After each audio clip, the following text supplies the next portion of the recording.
Yo mama. No, yo mama. I'll mess you up. We've got two ITX GPUs. How is it possible to have an ITX GPU? I guess it's just small. ITX form factor. It's kind of a misnomer for a GPU, right? But they're designed to be used with ITX cases, nice small cases. And these are both about the same damn size. Take a look at this. Now we did reviews on both of these. This is the GTX 760 ITX from MSI, and this is the R9 285 from Sapphire. Now the Sapphire card, the 285 is slightly slower than like a 280, so it's the 280X. The X always makes things faster because it's extreme, you know? That's how they do these things in the industry. Anyway, what we're gonna do is we're gonna put these things head to head, see how fast they are, and then we're gonna talk about heat and noise, because those are important. I think speed's probably the most important, right? Maybe. Depends on who you are, really. Now, I have to clear something up before we get too into this.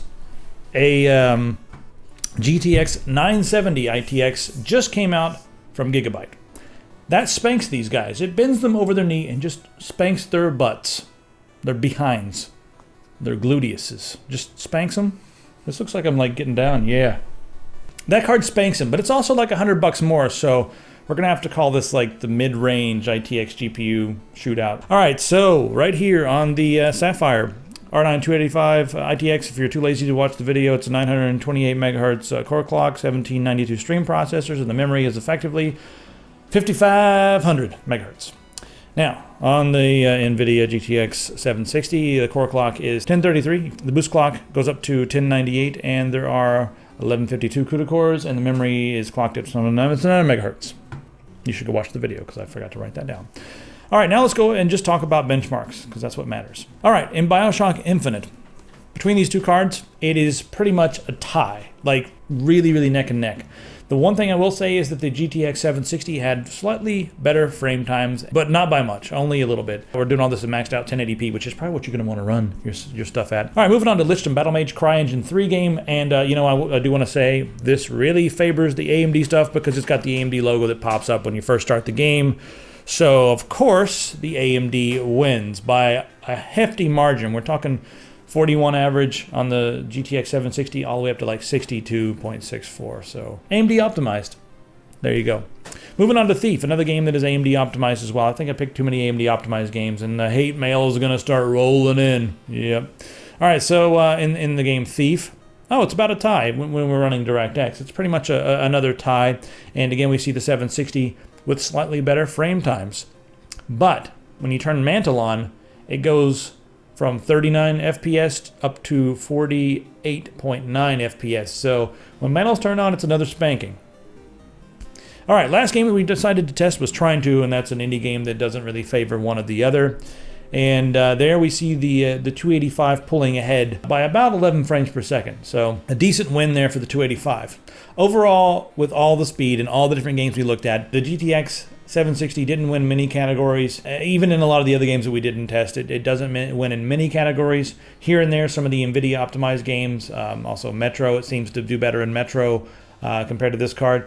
But the 285 just seems to be a slightly stronger card than the 760. So now let's talk about noise and just temperatures, because that can also weigh in. In idle, they're both around 30 to 35 as far as the decibel goes, but then when they run at full load, the 760 is around 53.5 decibels, whereas this one is 50 decibels. Very similar, but this one's slightly better. Now, when it comes to temps at full load, I maxed out at 70, whereas the temps on the AMD 285 were around 66, and that was after, you know, playing games for 10 or 15 minutes. So there you have it. The 285 is the clear winner. The one oddity about this card is that the power connector, they've got a 8-pin power connector. It's mounted on the back. So if you have a case that's very short, you're not going to be able to get the cable plugged in there. So even though they're about the same length, this is going to add some length because you're going to have to snake a cable around and bend it and plug it in. Kind of awkward.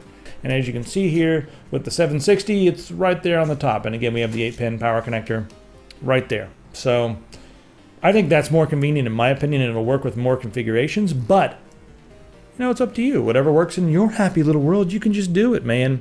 So again, to sum up the entire video, the 970 from Gigabyte spanks everything if you've got a little extra money. But if you're trying to save $100, I think the 285 is currently the way to go, and it also will do a hell of a job with a system that's running ROMs and that sort of thing. So 760 wins in a couple of games, but we didn't really have time to test every game on the market. All right, so send hate mail to neckbeard@techsyndicate.com. That's a real email address, you know.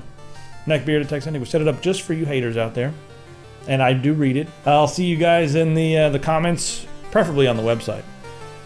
See you there.